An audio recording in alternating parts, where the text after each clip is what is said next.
खाटू श्याम जी की कथा। खाटू श्याम जी, जिन्हें कलयुग के कृष्ण कहा जाता है, महाभारत के वीर योद्धा बर्बरिक के रूप में जाने जाते हैं।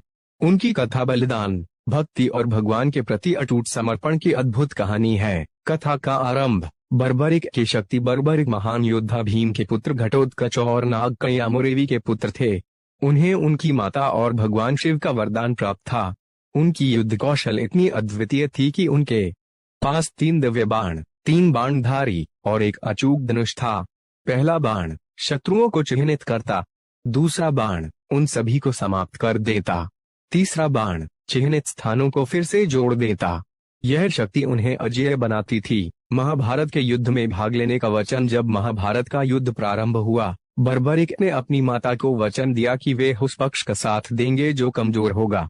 अपनी प्रतिज्ञा के साथ वह कुरुक्षेत्र के युद्ध क्षेत्र की ओर बढ़े। श्री कृष्ण से मुलाकात। कृष्ण को यह ज्ञात था कि बर्बरिक के युद्ध में शामिल होने से युद्ध का परिणाम पूरी तरह बदल सकता है।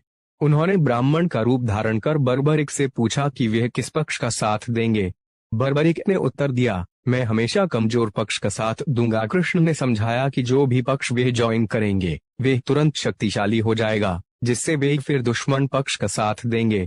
इस प्रकार युद्ध कभी समाप्त नहीं हो पाएगा। कृष्ण की परीक्षा और बलिदान। कृष्ण ने बर्बरिक की शक्ति की परीक्षा ली और कहा, तुम्हारी इतनी शक्ति है, लेकिन क्या तुम अपनी भक्ति को प्रमाणित कर सकते हो? बर्बरिक ने विनम्रता से कहा, भगवान, मेरी भक्ति आपकी सेवा के लिए है, मुझे बताइए कि मैं क्या कर सकता हूँ। तब कृष्ण ने उनसे अपना शीश बलिदान करने के लिए कहा। बिना किसी हिचकिचाहट के बर्बरिक ने अपना शीश बलिदान करने की स्वीकृति दी। बर्बरिक का सिर और महाभारत का युद्ध। बर्बरिक ने अपनी अंतिम इच्छा व्यक्त की कि वे युद्ध देखना चाहते हैं।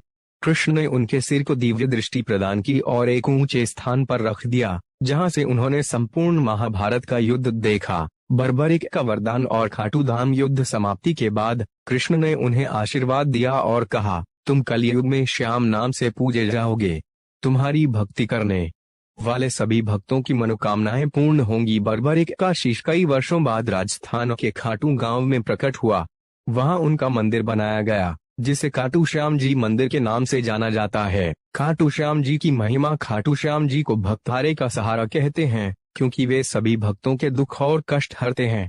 उनकी पूजा में साफा, पगड़ी और नारियल चढ़ाने की परंपरा है। हर साल लाखों भक्त फाल्गुन मेले में उनकी भक्ति में लीन होकर खाटू धाम आते हैं। संदेश। खाटू श्याम जी की कथा हमें सिखाती है कि सच्ची भक्ति और निस्वार्थ बलिदान हमें भगवान के और करीब लाता है। उनके नाम का स्मरण हर भक्त को शक्ति और शांति प्रदान करता है।